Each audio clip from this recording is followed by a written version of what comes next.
All right, good morning, church. Today's scripture is found in Ecclesiastes 4.1-16. Please stand for the reading of the word.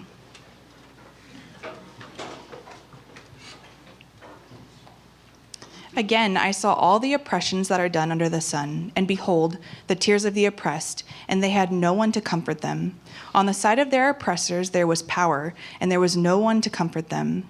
And I thought the dead who are already dead more fortunate than the living who are still alive. But better than both is he who has not yet been and has not seen the evil deeds that are done under the sun. Then I saw that all toil and all skill and work come from a man's envy of his neighbor. This also is vanity and a striving after wind. The fool folds his hands and eats his own flesh. Better is a handful of quietness than 2 hands full of toil and a striving after wind. Again, I saw vanity under the sun.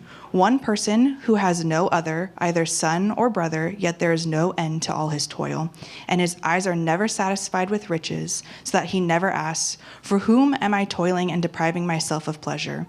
This also is vanity and an unhappy business. 2 are better than 1 because they have a good reward for their toil. For if they fall, one will lift up his fellow. But woe to him who is alone when he falls and has not another to lift him up. Again, if 2 lie together, they keep warm. But how can one keep warm alone? And though a man might prevail against one who is alone, 2 will withstand him. A threefold cord is not quickly broken. Better was a poor and wise youth than an old and foolish king who no longer knew how to take advice. For he went from prison to the throne, though in his own kingdom he had been born poor. I saw all the living who move about under the sun, along with that youth who was to stand in the king's place. There was no end of all the people, all of whom he led. Yet those who come later will not rejoice in him. Surely this also is vanity and a striving after wind. This is God's word. You may be seated.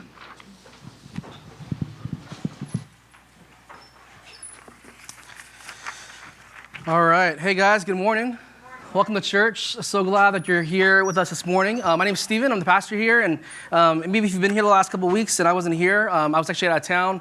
I was in Ireland, Northern Ireland, and the Republic of Ireland, visiting some church partners and folks that we just have the opportunity to be in relationship with as a church. And so what I'm excited about is while I went on that trip and got to hang with those folks and preach at their churches and stuff like that, there's definitely an affection from their church to ours as a whole. And so I look forward to seeing how we can continue to grow in our friendship with those folks that we visited out there. So more to come in that. I might share a little bit more in our newsletter, maybe some pictures, things, some highlights, things like that. But we are back in Ecclesiastes, and so looking forward to being here with you all. And if it's been a minute, if you've maybe misplaced your Ecclesiastes scripture journal, if it's been a little while since you opened up this book, let me just remind you what's happening in this book. We think that a guy named Solomon wrote this book, or at least it's possible he did, and he wrote it on behalf of kind of this teacher, this preacher who asked these questions about what is the world, what is meaning like under the sun, where do we find our satisfaction as we look around at the things of this world. And so he's on this journey for satisfaction. He's on this quest for happiness in many ways. And so right off the bat, I want you to understand that we have so much in common with a guy like Solomon. And maybe he's in a different socioeconomic class than we are because he was a very wealthy person. Maybe he lived long ago, but we have quite a bit in common as we consider his journey. One of the things he talks about this morning is, in chapter 4, is this idea of companionship for the journey. Having friends, having companions. And he talks about, especially in regards to when we go through hard things in life and experience difficulty, it's so much more enjoyable and we get through it when there's people who are to our right and left. Actually, in the Bible, from the start, Genesis, God creates the world. He creates creation and animals, everything that we see and experience on the weekend when we go out to the park or the ocean and experience all his creation. And he creates man, a guy named Adam, and he calls the creation of man very good. And if you look back at Genesis 2:18, he basically says, hey, this is very good, but it can still be better because it's not good for man to be alone. And so because of that, he creates Eve. And so, yes, this certainly applies to marriage, but also it applies to relationship and community and friendship in general. So I want you to understand from the start, when God created Adam and Eve, when God created the people, humankind, we were always meant to be in relationship. And so this applies to friends, this applies to our family members, this applies to those who are sitting in this room to your right and left and in front of you. This is the church as well. We were made with this pre-programmed heart to be relational because we were created by a God who is relational as well. But as you know, much of the world and Christians don't live as God intended. And so because of that, we tend to go out on our own and we try and do our own thing and build our own castles and build our own towers and try to live on our own. And Solomon's going to say here in Ecclesiastes 4, there is a better way to live. In fact, the word better is to be noted in this chapter. If you look at verses 3, 6, 9, and 13, there are some notes of things that he's comparing. We're familiar with comparing what's better. We do this in our own lives, don't we? Right, so the NBA playoffs are going on right now, and so always there's this sense of who's better, who was better as far as talent goes. So classically, it's like Jordan or LeBron, or I'm throwing Kobe there too, right? So it's like who was the better player, who's the GOAT of all time, the product, right? I remember when I was a kid, maybe especially, I don't know if this still happens, but people were very loyal to their like Ford or Chevy, right? And just to the point of kind of being silly. So what's the better brand? What tastes better? For a little while, Chick-fil-A was kind of the king, and then Popeyes came out with their sandwich, right, a few years back. In fact, there was only one way for me to find that out, and so me and a couple of friends, we went to Chick-fil-A, and we bought some chicken sandwiches, and then we had the gall to take those sandwiches into Popeyes, and we also bought some Popeyes, and we had them kind of right next to one another to figure out, what is better? What is the better chicken sandwich? Which, by the way, I'd say is Popeyes. However, Chick-fil-A is more consistent, so if you roll with me there. So Solomon says, though, hey, this idea of better, comparison, we're constantly doing this through the journey of life. We're constantly trying to figure out what is the better way to live. And he says, look, when you have friends, when you have family, when you have your people, when you have your tribe, the folks that you would lock down with, man, while life is hard, things are difficult, but joy is right there because we have people. In fact, the theologian Dietrich Bonhoeffer would say life is better together. And Solomon covers these 4 things that I want to walk through in Ecclesiastes 4. And the first thing we see is oppression. Oppression. In verses 1 through 3, he connects this idea of when we don't have friends, and when we're isolated, our pain increases under oppression.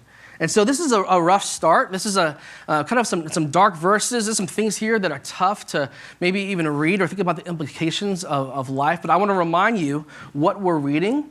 This book is kind of digs into those weeds exactly. It talks about this idea of like, what is life really like? And life, as we all know, isn't always wonderful. There are days that are really hard. There are days that are tragic. And so Ecclesiastes gets into the weeds here. Ecclesiastes 4, verse 1. And again, I saw all the oppressions that are done under the sun. And behold, the tears of the oppressed, and they had no one to comfort them. On the side of their oppressors was power, and there was no one to comfort them. So right off the bat, we see this word oppression. And last time we were in Ecclesiastes 3, he dips into injustice, and he continues on with this word, this idea of oppression. Now, in the Bible, oppression really has to do with a lack of fairness. There's this sense of if you cheat your neighbor, you are oppressing him, right? If you have unjust gain, you are an oppressor. If you abuse power, you are an oppressor. An oppression happens when people would harm the vulnerable. Now, what I want you to see here is that we're meant to notice when people cry out. We're meant to see it. It says, behold, tears of the oppressed. And I can't help but think about Exodus. If you remember the second book in the Old Testament, God's people, the Israelites, are under the thumb of the Egyptians and Pharaoh.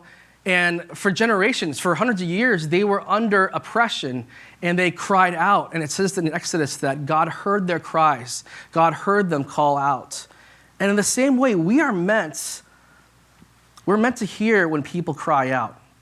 And I admit, this is a hard balance of how much to engage or how much to get lost in this passage, because today oppression has so much more meaning, right? Like, we are constantly aware of not only the oppression that happens in our neighborhood, in our family, in our neck of the woods, but because of the internet, because of globalization, we can know what's happening as far as who's being oppressed on the other side of the world. And are we responsible for that? Like, is that meant to stir us up into action in some way, or are we meant to simply be responsible for those in our world? I think that's a question that is meant to be approached carefully. But we know of all the things, right? Sex trafficking and child abuse and genocide, abortion, terrorism. All these things are oppression that still happens under the sun. And now, as I even say some of those words, I realize some of those ideas are triggering for us. You may feel a little discomfort when I say the phrase child abuse. That's terrible, right? And we should feel those things.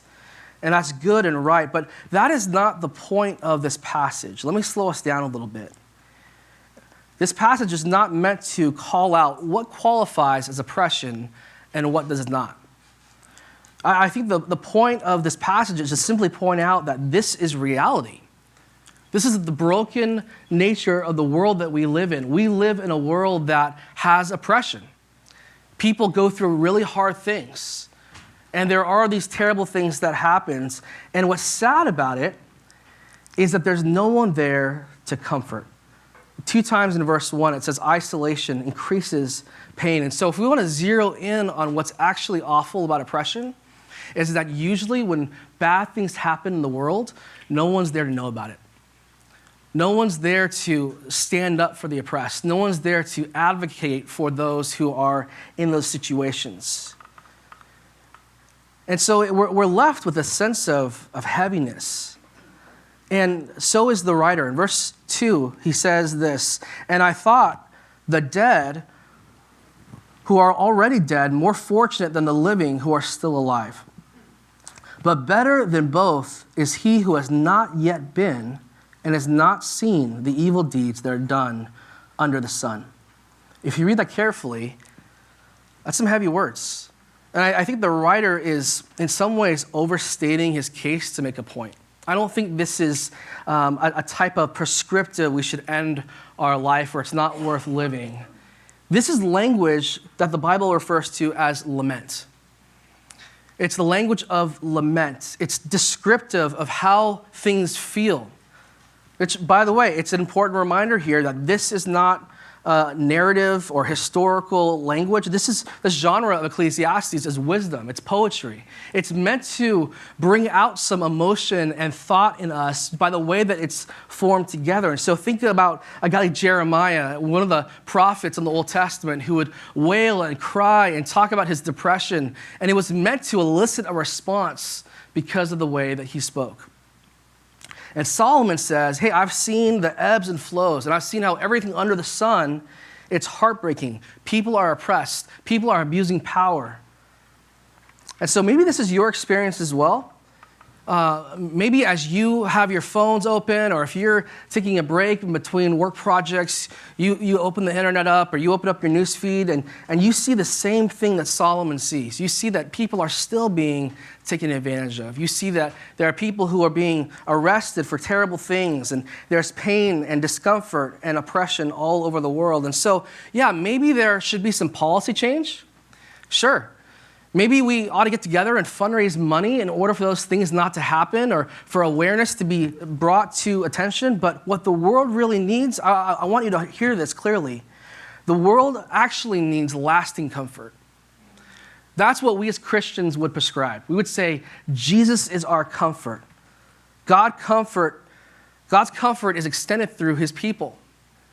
And so as we read about these hard things that Solomon sees under the sun, and we read about on our phones and we are aware of in our own lives, we remember that God's comfort is greater. And in Matthew 25, we remember that the stranger is brought into a relationship. Those who are hurting are brought out of pain. We are meant to go and visit the imprisoned. And so I hope that this is on our radar, that as we think about the hard things that are in the world, that we would think about what can we do in small ways, in interpersonal ways even. And you don't have to have special skills. We can show up, sure, and we can, I don't know, like for a while, I feel like I had some friends all my life who are fostering kids. And that was such an admirable thing, right? Maybe you know somebody, or maybe you yourself have fostered kids. And that's like a tangible way where we can step into a dark place and help. But I would just also say, maybe you're called to fostering. Maybe you're just called to simply show up and be a friend to somebody who's going through a hard time. Maybe you're called simply to extend comfort. Maybe visit someone at the hospital. Maybe sit with somebody who's elderly. There's a lot of babies in our church. Maybe it means dropping off a meal for a family who hasn't slept in like 3 days, right? There's lots of ways that we can step in practically and allow the oppression and the hardship of life to be relieved. I think what I'm asking, church, is that we would allow ourselves to have soft hearts when it comes to the news that we read, when it comes to the oppression that we see in our world. And that we'd ask God, what would you have me do about this? That's the first thing we see is oppression in verses 1 through 3. The second thing that I want to point out here is mixed motives. Look at verse 4. And as we look at mixed motives, Solomon talks again about work. I think it's interesting that he keeps talking about work. And in some ways, it's like, well, hasn't he talked about this already? In other ways, most of us spend a lot of our time at work. And so I understand why it keeps on coming up. And so he points out a number of issues. When it comes to our work, there's envy and laziness and greed all mixed up into why we work. Verse 4 says this, "Then I saw that all toil and all skill and work come from a man's envy of his neighbor. This also is vanity and a striving after the wind." I think we all have mixed motives when it comes to why we work, right? And I'm not just talking about, hey, I like to get a paycheck, and also it's good for me to work a job that I somewhat enjoy. There's also other things at play. And I know this personally, and maybe you do too. Like, have you ever worked really hard at your job because you wanted to make someone else look bad? I think probably some of us have dipped our toe into that. Like real talk, there's like shadow motivations at play sometimes when we work. And so Solomon digs this up and he's like, look, envy is something that many of us are driven by. We like to win. We like to have the best and biggest thing. Maybe it's the house or the car or that possession that kind of cements our social status in some way. And so it distorts our view of work, but more importantly, it distorts our view of who we work with. We start to see them as competition or someone who needs to be stepped over. I think that this has played a big role in my own life. And Kate and I have talked about this often, about how, like, ever since we graduated college and started working, we've always lived in, like, tiny homes, right? And maybe you can relate to this a little bit. We've always lived in some kind of back home, grandmother's quarters, an apartment, some type of house like that. And it always felt like it just like having a regular house was out of reach in many ways. And so I graduated in 2004 from college. And so right after that, those who were able to bought homes in like 2008 and 2009, post-recession, which was amazing. And if that's you, good for you. No shade whatsoever there. That's wonderful that the Lord helped you do that. But I saw some of my friends do this. They bought homes and they were able to get their foot in the door. And meanwhile, I felt like my wife and I were just kind of treading water. And then we finally get into this home right around 2010. And it's like a 3-bedroom, 1.5 bath house. It's a really old home, but it was wonderful. It's a great fit for us, for our family. And then we started having kids. And as you guys know, we kept having kids, right? So it's just a lot of kids. And this wonderful, like, kind of home, this kind of starter home, it started to feel tight immediately. And I was so excited to have a garage. And we had a 1-car garage. And I was like, I'm going to have, like, this garage be clean and stuff can come in and out of it. We'll park a car in the garage. Immediately, the garage is completely full of all of our stuff, right? There's no using the garage the way it's supposed to be used. And again, I'm in this place again where I'm just feeling like I see all my friends around me who are like buying homes and like moving up. And I'm like, man, Lord, what are you doing? Like, I would like to have that. And I realized that envy, that sense of jealousy, really, it didn't add any joy to my life whatsoever. And I would speak to you as well in this. There's probably an area in your life where you feel some type of envy, or maybe you feel a little behind in some ways. That's not going to add anything to your experience, especially how you see God and your gratitude towards him. As I think about the way that really built resentment in my life, and I thought about, man, why don't I have nice things? It was a time where God taught me so much. And I hope that you don't have to experience that type of envy in order for God to experience, for God to teach you something in that. Because it's easy to have an envy-driven life instead of a Christ-driven life, where you see Christ has been enough. Christ has given me all that I need, and that's absolutely true. And so when we see our friends who are faithful, who are working hard, we are called to rejoice with them. We're called to be happy for what God has given them and to rejoice with them. So that's the first thing, and as we consider our work and how it relates to other people, is this idea of being envy. Verse 5, it says this: the fool folds his hands and eats his own flesh. So here, Solomon's talking about laziness. He's talking about the fool who folds his hands. So this is the opposite of hard work. He's not driven. In fact, he doesn't want to do anything. Now, it's important that we remember this isn't about class or kind of which part of the country you grew up in. Proverbs would say that this fool is a sluggard. He's somebody who doesn't move fast enough or work hard at all. And Solomon says that he folds his hands, which is kind of this idea of being lazy. He's not going to lift up his finger for one thing. And he eats his own flesh, which really the idea is that he's destroying himself by his own laziness. Maybe you know someone like this. Maybe you have been someone like this in the past. And one of the things that we see with laziness is that there's always excuses for the laziness. There's always some entitlement when it comes to, well, I didn't get what I was owed, and so that's why I'm here and now. And listen, I realize we all have things when it comes to how we approach our work. But so far as Solomon covers being envious and being lazy, I hope that you're considering, Lord, are you pointing some things out in my own heart even? Is there a spirit of laziness even in me? And so listen, friends, employers, parents, do not empower lazy people. Do not allow the people under your care and your influence to live a life of laziness. Lazy living does not honor the Lord. I want to ask you guys to skip to verse 6. Skip verse 6 and go to verse 7. He says, again, I saw vanity under the sun, one person who has no other, either son or brother, yet there is no end to all his toil, and his eyes are never satisfied with riches, so that he never asks, for whom am I toiling and depriving myself of pleasure? This also is vanity and an unhappy business. So skip to verse 7 because I wanted to point out that he also talks about greed. Greed is another way that we relate to our work. Greed is another way that it muddies how we view the people that we work with. And so I would encourage you to avoid the trap of greed. Solomon maybe sees a leader or a friend of his, or maybe he even sees it in himself, that he's motivated to do work, but he's motivated to do it because he just wants more and more. And again, I think greed happens when we are isolated outside of community, outside of friendships, outside of gospel-honoring conversations.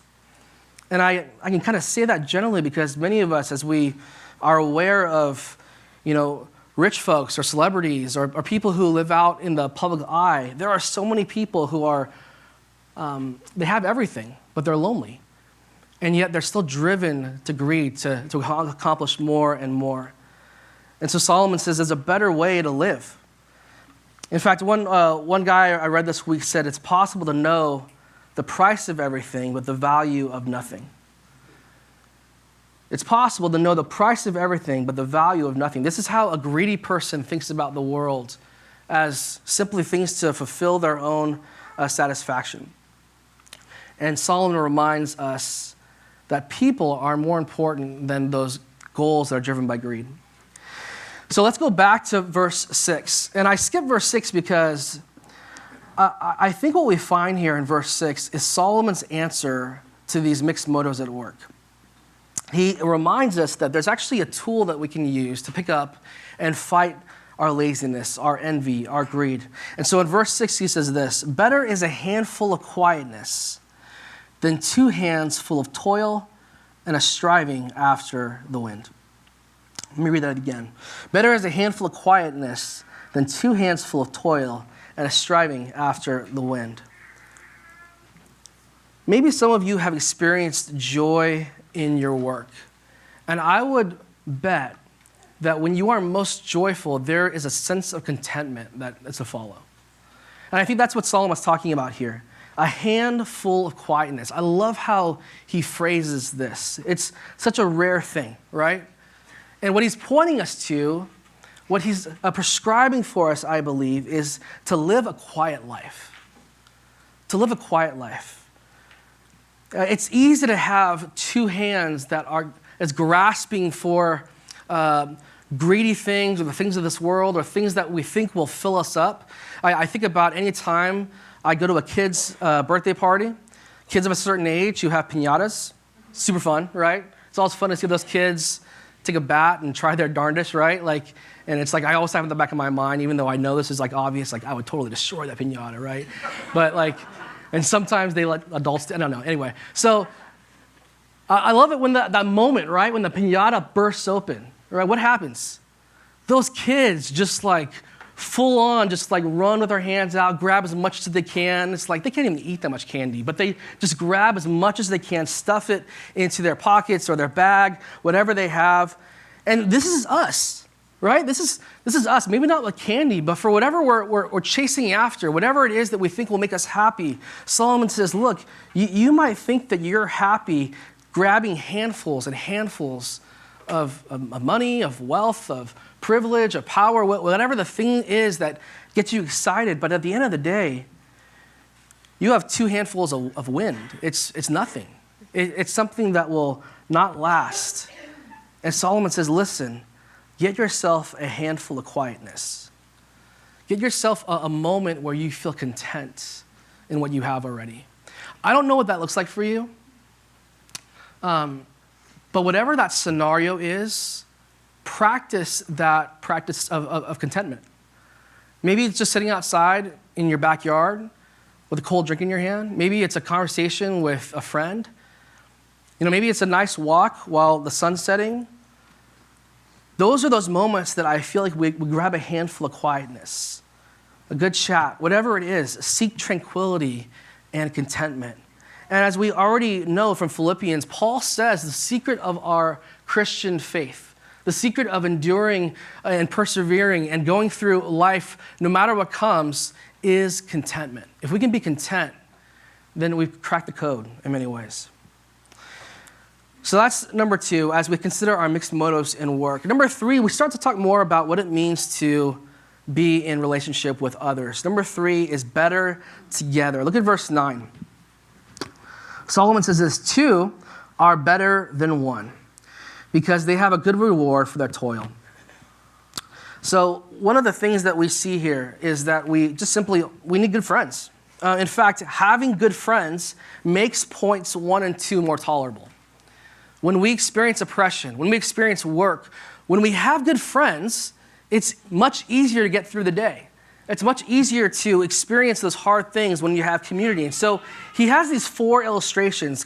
He breaks it down, verse 9, 10, 11, and 12. And as we read verse 9, the first idea is simply this idea of 2 being better than 1. Teamwork makes dream work, right? There's better results when people cooperate together. right? So if you want to increase in scale or increase our funds or increase production, it's better to have more people jump on and help out. Many of you guys know that example, but I'll share it again because it's so amazing that, like an ox by itself, right, can pull 5,000 pounds, which is a lot of weight. But then you add another ox, and they don't pull 10,000 pounds. They pull 13 to 15,000 pounds together. They're able to actually pull more when they have community or companionship next to each other. That's the first idea. Verse 10 says this, "For if they fall, one will lift up his fellow, but woe to him who is alone when he falls and has not another to lift him up." This is obvious, but it's helpful. Some of you guys maybe remember from the 90s, those Life Alert commercials, right? "I've fallen, I can't get up." Some of you are like, what did you just say? Great commercials. I don't know anything about the project itself, but it's certainly memorable. And it's practical for us. When I walk around, and if I fall down, it is helpful to have somebody come and pick me up. That's great, and we can be that for other people too. And so before we kind of just push past that, I just want to remind you that spiritually the same thing is true. There are days when I can be the strong one in this community, and I can pick you up, and I can lift you up as you confess sin, as you ask for prayer. There's going to be days, though, where I'm going to be the weak one in our church community. And I'm going to ask the same thing from you guys, for you guys to pick me up, and for you to pray for me, and to be there for my family. And so in that way, it's important that we have people around us for obvious reasons. Verse 11, "Again, if two lie together, they keep warm. But how can one keep warm alone? And though a man might prevail against one who is alone, two will withstand him. A threefold cord is not quickly broken." So verse 11, "If two lie together, they keep warm." I was just telling this verse to Katie the other night, right? So just making sure she understood. I'm just kidding.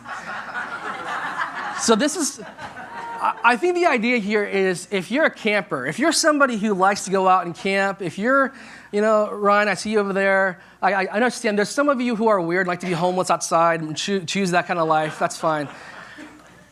This kind of lifestyle was much more normative at the time when this was written. Let's just kind of talk about that context just for a little bit. And so if you are somebody who's traveling, you don't have the money to go and check into a hotel every time you stop. And so you would just simply find a safe spot along the road, and you would have a buddy there, right? And it would be like, "Hey, Cabral, squeeze on over, man. Let's warm up together." It's not some weird sexual verse, okay? It's simply this idea of this pragmatic, hey, we want to stay warm together. In fact, I would say if that doesn't make sense to us, we're pretty fortunate because we've always had our own bed and always lived in our own room, and we've never been cold at night. If you've never experienced that before, that means we're blessed. But in the ancient Mideast, this is what they're talking about. It actually reminds me of that great movie, Forrest Gump. And that moment on the battlefield where Forrest Gump and his best friend Bubba, right, they're out in Vietnam, and Bubba says something like, "Hey, Forrest, go ahead and just lean up against me, and I'll lean back right up against you." And it's this picture of a friendship. It's this picture of hey, I have a physical need that we can actually meet for one another. And that's the benefit of a friendship in verse 11, supporting one another in the mud and the muck. And then in verse 12, he ends this idea, though a man might prevail against one who is alone, two will withstand him. A threefold cord is not quickly broken. So if you've seen any movie or read any book, you know that whenever there's conflict, right? If you've watched a mafia movie or a war movie, or there's this idea of, hey man, there's strength in numbers, obviously, right? I'm with you, I got your back. There's a power to that. When you have people who have your back, there's power to that. And he says two is good, but a threefold cord is even better. I just want to say, maybe you're sitting here this morning, and as you read these verses about friendship and community, maybe you're sitting here saying, Stephen, that's great and all, but I don't have this. I feel abandoned in some ways. I feel lacking in this area of relationship.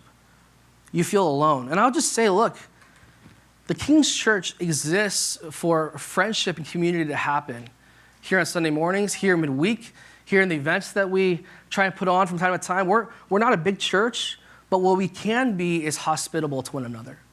And if you are somebody who wants to be in relationship, if you want these verses 9 to 12 to be true of you, where you can show up for people and have people's backs, if you want to have people who walk alongside with you, and when you fall, they pick you up, and vice versa, that's possible here in church community.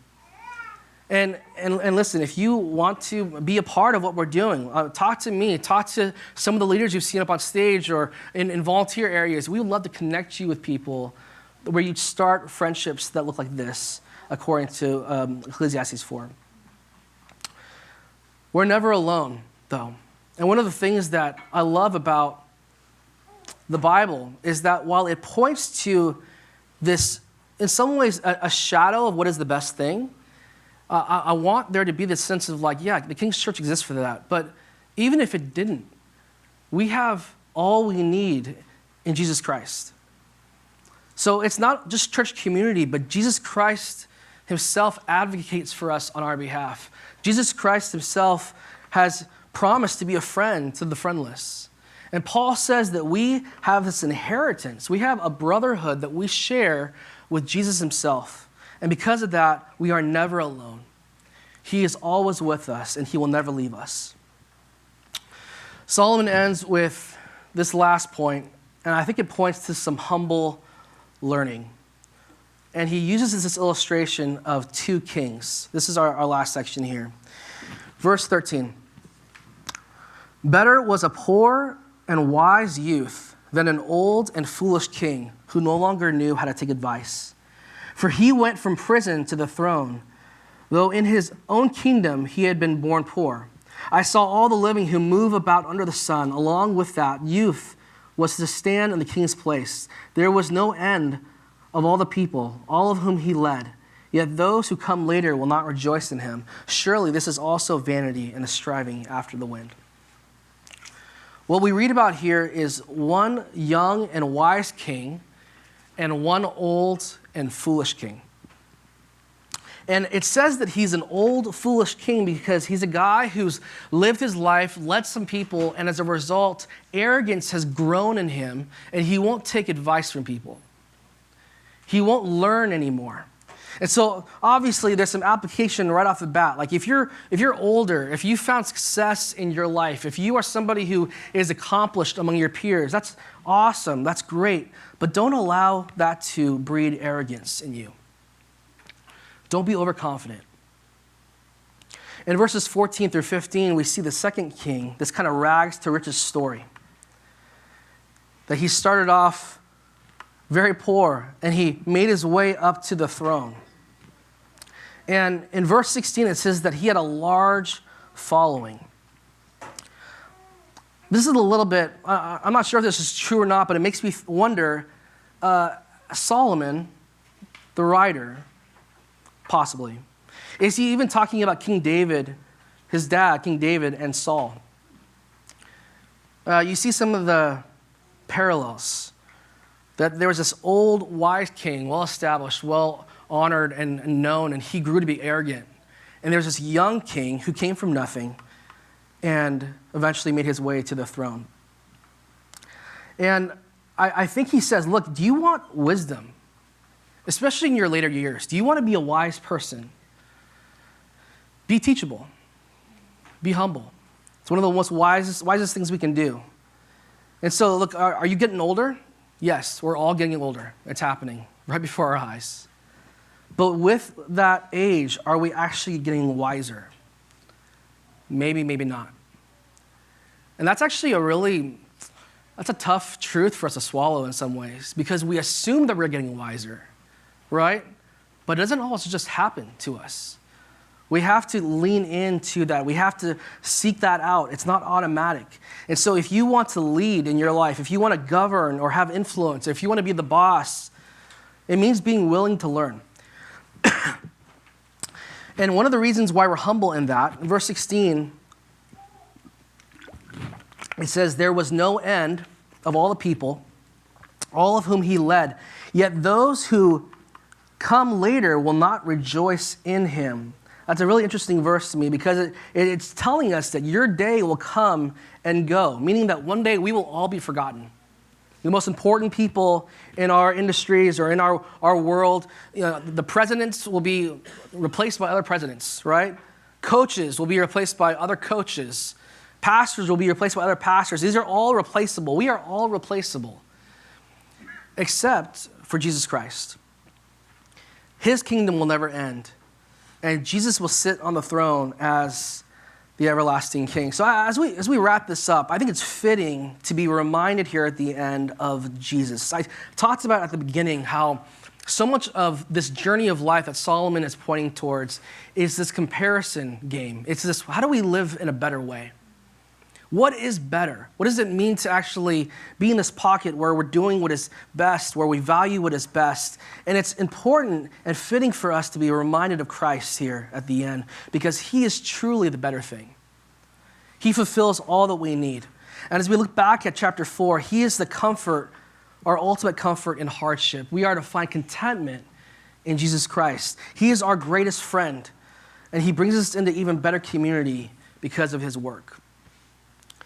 So as it says in Ecclesiastes 4, life is hard under the sun. There is evil, there is hardship and oppression that requires gospel companionship. And as we think about what that means for us, I want you to remember that that's available to you in the person of Jesus Christ. It's available to him, in him and also in our church body.